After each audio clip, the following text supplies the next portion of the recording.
আচ্ছা, সবচেয়ে প্রথম এবং সবচেয়ে বেসিক যে টেকনিক্যাল এররটা আমরা ফিক্স করা শিখব সেটা হলো 404 এরর। 404 এরর 404 এটার মানে হলো কোনো একটা পেজ একটা ওয়েবসাইটের ভিতরে লোড হচ্ছে না। ফর এক্সাম্পল, আমি যদি এই লিঙ্কটায় যাওয়ার চেষ্টা করি khalidfarhan.com/patience-maklu, আমরা দেখতে পাচ্ছি এই পেজটা লোড হচ্ছে না, এটা দেখাচ্ছে this page can't be found. তো এই ক্ষেত্রে আমাদের করণীয় কি? সো দুইভাবে আমরা এই প্রবলেমটা সলভ করব, দুই স্টেপে। প্রথম স্টেপ হলো টেস্ট করা, যেই পেজটা লোড হচ্ছে না, যেই পেজটা 404 এরর দেখাচ্ছে, ওই পেজটা গুগল অলরেডি ইন্ডেক্স করেছে নাকি করে নাই। সেটা আমরা কিভাবে টেস্ট করব? আমরা google.com-এ যাব। সো google.com-এ গেলাম আমরা, যে ওই পেজটা সাইট লিখে তারপরে ওই পেজটা লিঙ্ক দিয়ে গুগল করব।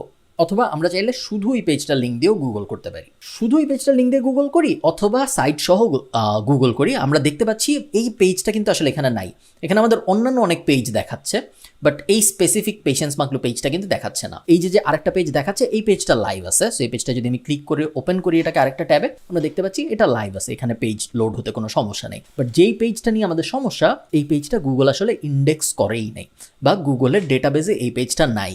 গুগলের ডেটাবেজে যদি এই পেজটা না থাকে, তার মানে এই পেজটা তেমন কোনো বড় সমস্যা না আমাদের।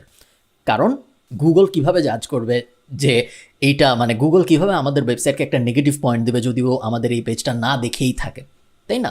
সো এই কারণে এটা আমাদের জন্য অত বড় সমস্যা না। বাট প্রবলেম হইল ফিউচারে যে গুগল এই পেজটা দেখে ফেলবে না, এটার তো কোনো নিশ্চয়তা আমরা দিতে পারি না। এখন পর্যন্ত যখন আমি এই জিনিসটা চেক করতেছি তখন পর্যন্ত নাই, তখন পর্যন্ত গুগল এই পেজটা দেখে নাই, তখন পর্যন্ত গুগল এই পেজটা ইন্ডেক্স করে নাই, বাট ভবিষ্যতে করবে না এটার কোনো গ্যারান্টি নাই। তো এই কারণে আমাদের এই প্রবলেমটা তারপরেও সলভ করতে হবে, এবং সলভ করার জন্য আমরা যেটা করব খুব সিম্পল, আমরা এই লিঙ্কটাকে অন্য কোনো লিঙ্কে রিডাইরেক্ট করে দিব। সো রিডাইরেক্ট মানে হলো আমি এক লিঙ্কে যাচ্ছি বাট আসলে আমি আরেক লিঙ্কে ল্যান্ড করব। যদি ওয়ার্ডপ্রেস ওয়েবসাইট হয়, যদি শপিফাই হয়, যদি ওয়েব ফ্লো হয়, যদি পপুলার কোনো সিএমএস বা কন্টেন্ট ম্যানেজমেন্ট সিস্টেম হয়, সেই ক্ষেত্রে একজন এসইও এক্সপার্ট হিসেবে আপনি নিজেই রিডাইরেক্ট সেট আপ করতে পারবেন। একটু পরে আমরা দেখবো ওয়ার্ডপ্রেসে কিভাবে করে। বাট বেশিরভাগ সময় যদি কোনো পপুলার জনপ্রিয় সিএমএস ব্যবহার করে থাকে, যে ক্লায়েন্টের সাথে আপনি কাজ করছেন, সেই ক্লায়েন্টের ওয়েবসাইটে আপনি নিজেই আর কি 404 সলভ করে ফেলতে পারবেন। বাট কখনো কখনো এমন হবে যে সিএমএস ইউজ করতেছে না, কোনো পপুলার কন্টেন্ট ম্যানেজমেন্ট সিস্টেম ব্যবহার করতেছে না, সেই ক্ষেত্রে আমরা অবশ্যই ডেভেলপারকে বলবো যে ভাই এই লিঙ্কটা তুমি আরেকটা লিঙ্কে রিডাইরেক্ট করে দাও। মানে দুইটা প্রশ্ন আসবে। প্রশ্ন নাম্বার 1 হইলো, এই পেজটা যে লোড হচ্ছে না এটা আমি কিভাবে খুঁজে পাইলাম? আমি তো আন্দাজে আমার ওয়েবসাইটের পরে বিভিন্ন জিনিস লিখে লিখে দেখবো না কোন পেজ লোড হয় কোন পেজ লোড হয় না। এটা সাধারণত আমরা অডিট থেকে পাই। তো আমরা যখন অডিটে যাই, এসিএম রাশের যে অডিটটা আমরা করেছি, ওই অডিটে আমাদের বিভিন্ন জিনিসপত্র বলেছে, কোন পেজ লোড হচ্ছে কোন পেজ লোড হচ্ছে না, হাবিজাবি ইত্যাদি বহুত জিনিস বলেছে। ওখানেই আমরা 4xx এরর নামে একটা এরর ট্যাব দেখতে পারবো। এখানে আপনারা দেখতে পাচ্ছেন না, বাট সাধারণত দেখা যায় 4xx এরর যদি কোনো ওয়েবসাইটের কোনো পেজ এমন থেকে থাকে যেটা লোড হচ্ছে না, ওভাবে আমরা জানতে পারবো। সেকেন্ড পয়েন্ট হইলো, এটাকে আমরা রিডাইরেক্ট করে কোথায় পাঠাবো? এই যে এই পেজটা লোড হচ্ছে না, এখন এটাকে যে আমরা রিডাইরেক্ট করে আরেকটা ওয়েবসাইটে আরেকটা পেজে দিয়ে দিব, কোন পেজে দিব?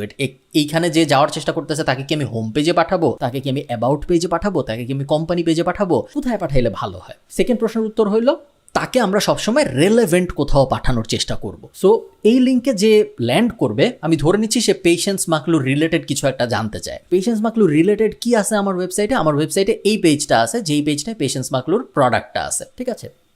তো এই কারণে আমরা যেটা করব, আমরা এখন ঠিক করব এই পেজে যেই যাওয়ার চেষ্টা করতেছে তাকে যিনি আমরা সরাসরি এই পেজে পাঠিয়ে দিতে পারি। এটা হবে আমাদের গোল। তো এই গোল আমরা কিভাবে অ্যাচিভ করব? আমরা ওয়ার্ডপ্রেসের প্লাগইনসে যাব, অ্যাড নিউয়ে যাব, এবং তারপরে একটা নতুন প্লাগইন ইনস্টল করব যেটা নাম হলো 301 রিডাইরেক্ট প্লাগইন। 301 রিডাইরেক্ট প্লাগইন সম্ভবত আমার অলরেডি ইনস্টল করা আছে, এই যে আমার অলরেডি অ্যাক্টিভেট করা আছে। যেহেতু আমার অলরেডি অ্যাক্টিভেট করা আছে, আমি যাব হলো সেটিংস থেকে 301 রিডাইরেক্ট। আপনারা অ্যাক্টিভেট করার পরে এই অপশনটা পেয়ে যাবেন, এবং তারপরে আমরা এইখানে বলবো এই যে এই পেজটা, এটা আমি Ctrl+C দিয়ে কপি করতেছি এবং তারপরে কপি করে আমি এখানে বসায় দিচ্ছি। এই পেজটাকে তুমি এই পেজে পাঠায় দাও। এইটুক কপি করলাম, কপি করে এখানে নিয়ে আসলাম, কাস্টম পেস্ট। সো আমি অ্যাকচুয়ালি এখানে আমি পুরো লিঙ্কটাই দিই, শুধু ওটা না, পুরো লিঙ্কটাই কপি করে পেস্ট। সো আমি এই প্লাগইনটা দিয়ে কি করতেছি, আমি প্লাগইনটা দিয়ে সিম্পলি বলতেছি যে কেউ যদি এইটায় যাওয়ার চেষ্টা করে এই পুরো লিঙ্কটায়, তাহলে তাকে এই লিঙ্কটা পাঠায় দেন ভাই, দ্যাটস ইট। সো এখন যদি আমি এই পেজটা রিফ্রেশ দিই, আমি যদি আবার এখানে এন্টার দিই, আমরা দেখতে পারবো লোড হয়ে এই পেজে চলে আসলো। তো এখন গুগল যখন ওই 404 এরর পেজটা যাওয়ার চেষ্টা করবে, গুগলও এই পেজটা ল্যান্ড করবে, যার মানে হলো গুগল 404 এররওয়ালা একটা পেজ পাচ্ছে না, যেটা খুব ভালো। কখনো কখনো আপনি রেলেভেন্ট আর একটা পাবেন না লিঙ্ক। কখনো কখনো একটা 404 এরর পেজকে আপনি অনেক সময় ভাববেন যে আচ্ছা এই পেজটাকে কোন লিঙ্কে পাঠাইলে এখন রিডাইরেক্ট করে দিলে ভালো হয়, আপনি কোনো রেলেভেন্ট রিডাইরেক্ট করার মতো অপশন পাবেন না। তখন আপনি দুইটা কাজ করতে পারেন। আপনি এক নম্বর কাজ হলো আপনি ক্লায়েন্টকে জিজ্ঞেস করতে পারেন যে আচ্ছা এই পেজটা তো এখন আর লোড হচ্ছে না, এটাকে আমি অন্য আরেক জায়গায় রিডাইরেক্ট করে দিব, কোন পেজে করলে ভালো হয় বলে তোমার মনে হয়। এটা একটা অপশন। আর অন্য অপশনটা হলো আপনি ওই ওয়েবসাইটটা, যেই ওয়েবসাইটে কাজ করছেন ওই ওয়েবসাইটের হোম পেজে পাঠিয়ে দিতে পারেন। এটা একদম লাস্ট অপশন। যদি আপনি কোনো সলিউশনই না পান যে এটাকে কোথায় পাঠানো উচিত, আপনি হোম পেজে পাঠিয়ে দিতে পারেন। যে ট্রাফিক, যে ভিজিটর আসছে সে আবার হোম পেজে চলে যাবে, সে হোম পেজ থেকে খুঁজে বের করবে তার আসলে কোথায় যাওয়া উচিত। ঠিক আছে, তো এইভাবে আমরা 404 এরর ফিক্স করি। একটা ওয়েবসাইটের প্রায় সব সময় আপনি 404 এরর পাবেন বিভিন্ন অডিটে, এবং 404 এরর আসলে ফিক্স করা খুবই সহজ এবং ফিক্স করা জরুরিও, কারণ ফিক্স করলে খুব বেসিক একটা এরর থেকে আমাদের ওয়েবসাইট বেঁচে যায়।